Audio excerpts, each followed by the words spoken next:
Well, thank you for having me here at First Press. I grew up going to church a little bit, Christmas and Easter at All Saints down the road in Hayward.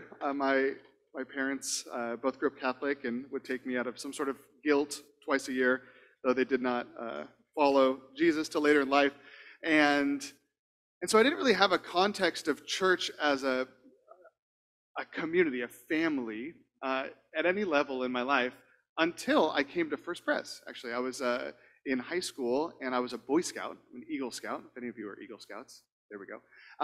And we would meet here every week. And I don't know if any of you knew that we existed. We'd come in on Tuesday nights, whenever it was. We'd meet in the youth room over there, and we just took this place over. I don't think we were supposed to, but we found every unlocked door. We'd hang out in here. We'd go and explore the places we weren't supposed to explore. And over the next 4 years, this place kind of became this hospitable environment for me where I felt safe at a church.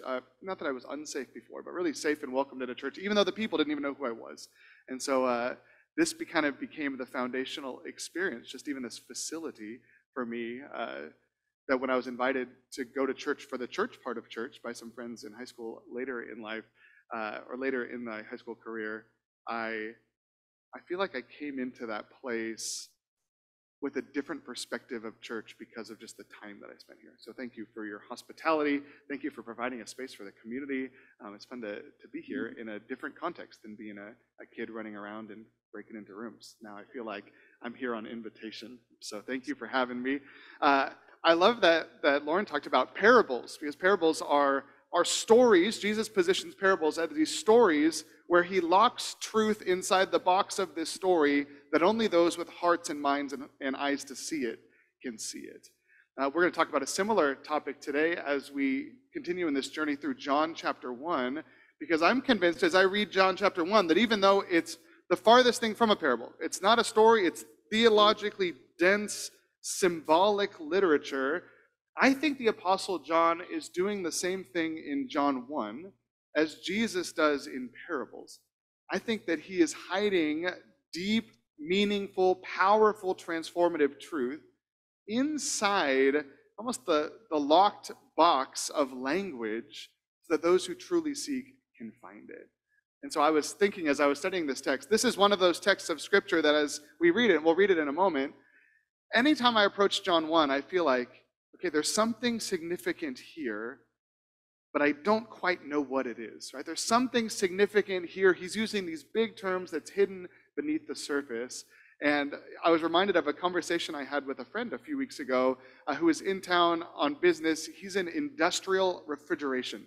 And I decided to ask him as we were having drinks one night, I said, can you explain to me how refrigerators work? And I instantly regretted that I asked the question because he just went off on, this is his life's work, right? And he's so excited. He starts with this concept that refrigerators don't actually cool anything. They remove heat from things, and I was already lost.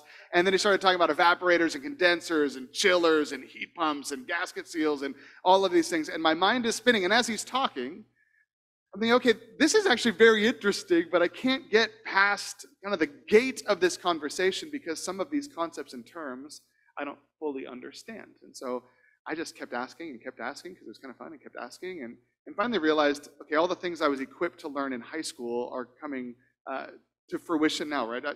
If I understand the relationship between temperature and volume and pressure, I can understand these terms like evaporator and condenser and chiller in the refrigeration world. And I brought that to John 1 this week because I thought there are some terms in the text that on this side of understanding what they mean, it's really hard to understand what's happening in the passage. But on this side of understanding these basic terms of the text, a whole new door opens up to what we see in John chapter 1. And so that's what I wanted to do today. I wanted to build on where Phil left us last week, talking about kind of the history and context and Genesis background of John 1. We're going to take the next step into Genesis 1 and look at where some of these terms come from.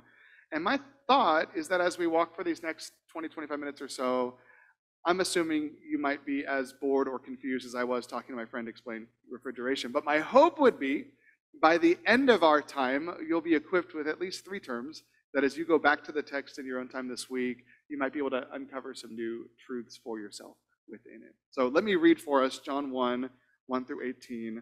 As I listened last week, I regretted I didn't ask Kathy to read it for me because her Voice was way cooler than my voice is about to be. In the beginning was the Word, and the Word was with God, and the Word was God. He was with God in the beginning. Through him all things were made. Without him nothing was made that has been made. In him was life, and that life was the light of all mankind. The light shines in the darkness, and the darkness has not overcome it.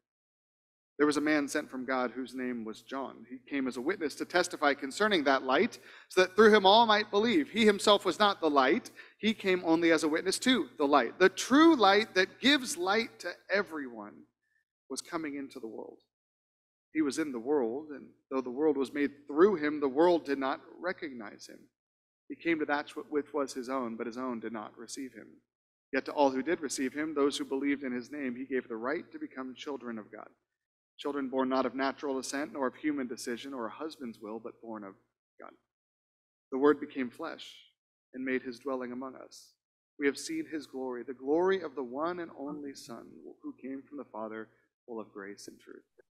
John testified concerning him. He cried out, saying, "This is the one I spoke about when I said, 'He who comes after me has surpassed me because he was before me.' Out of his fullness we have all received grace in place of grace already given. For the law was given through Moses. Grace and truth came through Jesus Christ. No one has ever seen God, but the one and only Son, who is himself God and is in closest relationship with the Father, has made him known." This is the word of the Lord. As we hear that, I don't know if it was all a blur or if some concepts stuck out to you. Would anybody be willing to just speak out and share with us, what are some concepts, as you think back to maybe Genesis 1 from last week, or this idea of the creation in the beginning, what are some terms from John 1 that just pop out at you, words or concepts that you think, okay, there's something here? What are the key terms to understanding this passage? Word, yeah, what's another one? Light, yeah, anything else? Light, is that what you said? Light, word, beginning, in the beginning. Creation, yeah. Flesh. Who said flesh? That was a cool way of saying flesh. That was awesome. Flesh, yeah. Yeah, there's some of these concepts like flesh and in the beginning that just draw us back to Genesis chapter 1. And so as I spent some time in Genesis 1 and John 1 side by side this week, the three terms that kind of popped out that I thought, okay, these are like the volume, pressure, and temperature of John chapter 1, for lack of a better analogy there, we'll put on the screen, are two of them came up here, word, light, and life. Right? Flesh probably can be in place of life. This idea of life emerged in Genesis 1. The light, let there be light. Word, in the beginning was the Word, right? And this Word that God spoke in Genesis chapter 1. And so I'd love to just take our time to talk about each of these three concepts, right? The first one is Word. In the beginning was the Word.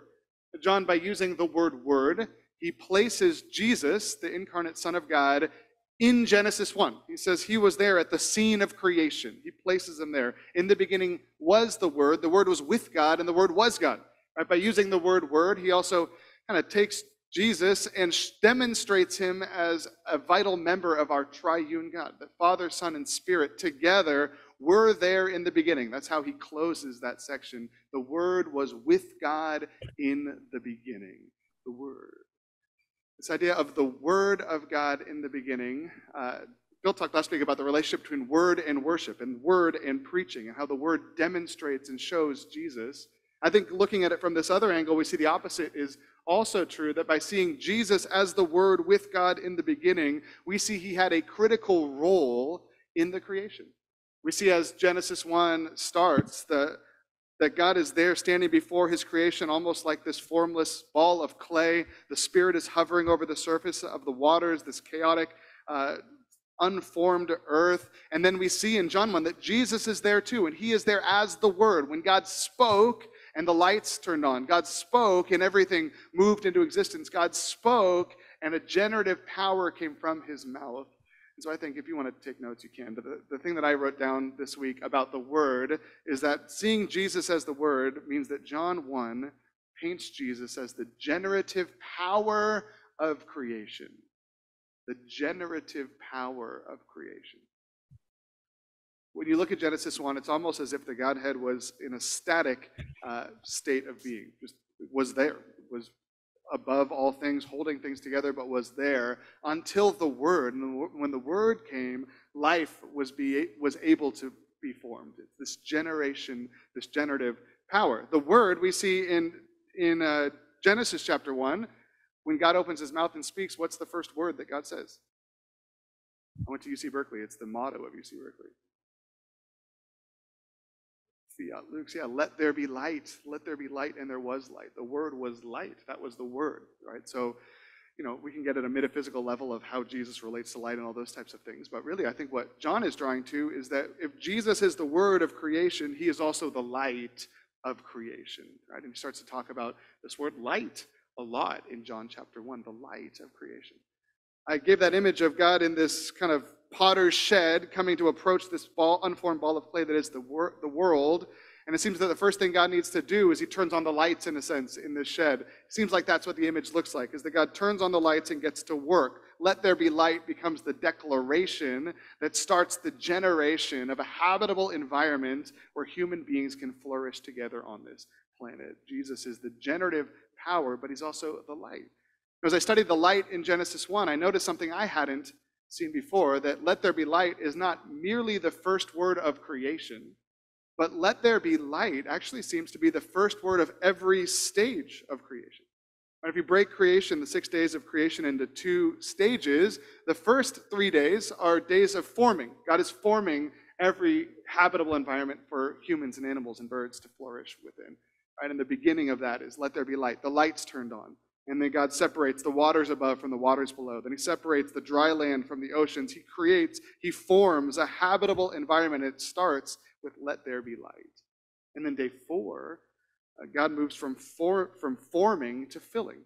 And the first word of day 4 is let there be lights, with a plural. Let there be lights. And he forms the sun and the moon, scatters the stars. And now light becomes the first word of the second season of creation as well. And God starts to scatter. He fills the earth, or fills the skies with these celestial bodies. He calls them to govern over the day and the night. He fills the skies with birds. He fills the seas with fish. He fills the land with animals. He calls them to be fruitful and multiply and fill the earth. And then at the final word of creation, he creates mankind, humankind, man and woman together.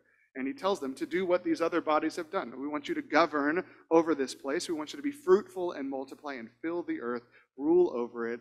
The human beings who emerge on the last day, the 6th day of creation, become the crown jewel, the final word of creation, as light has created this environment. It's not just for the forming, but the filling of all things. Light becomes the forming and the filling. And so what I see as John creates Jesus as light is that John 1 paints Jesus as the one who forms us and sends us on God's mission. He forms us and sends us. So this is where, as I kind of dug deeper into Genesis 1, I started seeing that I wonder if mankind, man and woman at the end of day 6, were not merely the final word of creation, but it seems that they're also the first word of the 3rd stage of creation. Right, so if days 1 through 3 were days of forming, and days 4 through 6 were days of filling, day 7 we see God rests, and mankind takes center stage and begins to live out the mission of God here on the planet. And it almost feels like not only are man and woman the final word of creation, but also the first word of this life as we know it here on this planet. And so using this rubric of light being the first word of every stage, I started to study a little bit, what if man and woman together are the light of the first day of the next day of creation? What if they're the lights of the world? And I started to see a lot of things in the scriptures about mankind being the light of the world. Jesus said in Matthew 5, you are the light of the world. You are the generative power of the world. You are formed and sent on this mission of the world. You are the light of the world. Right at the end of Genesis, kind of the other bookend of the book, we see the story of Joseph. And as the story of Joseph begins, Joseph has a dream in the beginning of the story, and he pictures his family, his mother and father and 11 brothers and sisters, as the sun and moon and stars, the lights of the world. And we see this picture throughout the scriptures that in a lot of ways humankind is meant to demonstrate the glory, beauty, and function of these different created bodies in the first 3 days of creation. And we have these humans as the first word, the light of this world that we live in. And so we see as we read the text that Jesus forms us, he sends us onto God's mission, and yet, and as you continue reading, if you turn the page from Genesis 1 and 2 to Genesis 3, we see that the light of the world becomes overcome with darkness pretty quickly. We see that in the curse of mankind, darkness seems to win for the moment. We see in Genesis chapter 4, as Cain and Abel try to live out as brothers and neighbors in the world, murder takes place. And the same curse that we see in Genesis 3 is reworded in Genesis chapter 4, where sin desires him and overcomes him, and darkness wins. We see by Genesis 6, darkness overcomes the light of the world, and human beings are, as the world is flooded, are exterminated for the season. And then they come back on the other side of the Noah flood. And for the rest of the First Testament, we see over and over and over again light trying to enter into the world. The mission of God, the generative power of God, the humans of God enter into the world, but the darkness overcomes them over and over and over again, which I think is why it's significant that when John paints Jesus as the light, he's not merely saying he's a light like we are the lights of the world. And I don't think when Jesus said that we are the lights of the world, he meant it in the same way that he is the light of the world. I think what John is trying to do by connecting Jesus with Genesis chapter 1 is John is painting Jesus as the first word of the new creation. And so if the light that emerged was the first word of days 1 through 3, if the lights were the first word of days 4 through 6, if human beings were the light of the world that the darkness kept overcoming, we see that Jesus, as he enters into the world, comes with the generative power of God. He comes to form and fill us into a new mission, and he becomes as the first word of the new creation, the new creation. These are our terms: word and life and light. And John uses a lot of terms in this passage that shows that Jesus is like us and yet unlike us. Right? Unlike us who were formed from the dust of the ground, John says that the Word became flesh. The flesh was formed from the Word, from God himself, from the divine source. He calls Jesus the true light that gives light to everyone. He calls Jesus the light that shines in the darkness. He says, and the darkness has not overcome this light. And he says of Jesus in verse 4, in him was life, and that life was the light of all mankind. Jesus is the generative power. Jesus is that who forms and fills us. And Jesus is he who gives us life as we call on his name. And the last word, life, is my last point today, is that John 1 paints Jesus as the one who gives life as we believe in him. We end this passage in John 1 with this interesting idea. It says, yet to all who received him, who believed in his name, he gave the right to become children of God. Then he says, children not born of natural descent or human decision or a husband's will, but born of God. He says, and Jesus talks about this a few chapters later, the type of birth that Jesus brings is a new kind of birth. The type of generation that he brings into us is not the generative power of creation as our parents formed us, but it's a regeneration. It's a new generation of spirit inside of us. And Jesus forms us and fills us not as God formed and filled us in our mother's womb, but Jesus forms us, he transforms us by his power, and he fills us with his spirit as he enters into our lives and transforms us from the inside out. Jesus is a different type of generating light, but in a sense, he's also, he's God in human flesh. He also is the same kind. He is the fulfillment of the mandate of God for us in Genesis chapter 1 and Genesis chapter 2. So I've just given you three terms that now you're probably bored or confused, like I was talking to my friend. Jesus is the generative power of creation. He is the Word. Jesus forms us and sends us. He is the light. Jesus is the first word of the new creation. He is the new light. And Jesus is the one who gives life. He is the life as we believe in him. So what do we do in response? My three thoughts are this. Number one, and we'll do this in a moment, we worship him. We worship Jesus as the one who was with God in the beginning, who is God in human flesh, but who is God who was with God in the beginning. We receive him. In the same way I pictured the story of Mary receiving the Spirit's power when God interrupts her life in a beautiful and terrifying way, and she's filled with the Holy Spirit in that way. We see the same imagery for us as we encounter Jesus, and he forms us, transforms us, he regenerates us, he fills us. We receive him, and we receive Christ as the life-giving power in our lives.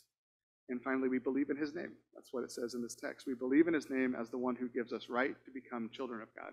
Not children, like John says, born through blood, right, but through spirit. Not children born out of an evening of passion, as John says. It doesn't say it like that, but he says it similarly like that. I'll read it. A human decision. Or a husband's will, right? Family planning. That's not how we've come into this world, but we're born of God. We're born in a new, renewed way through this new type of light, who is also the same type of light, who generates us, forms us, fills us, sends us, and initiates this new season as we're grafted into him. So I believe we're going to worship in response. So Paul, come on up and we will respond in worship.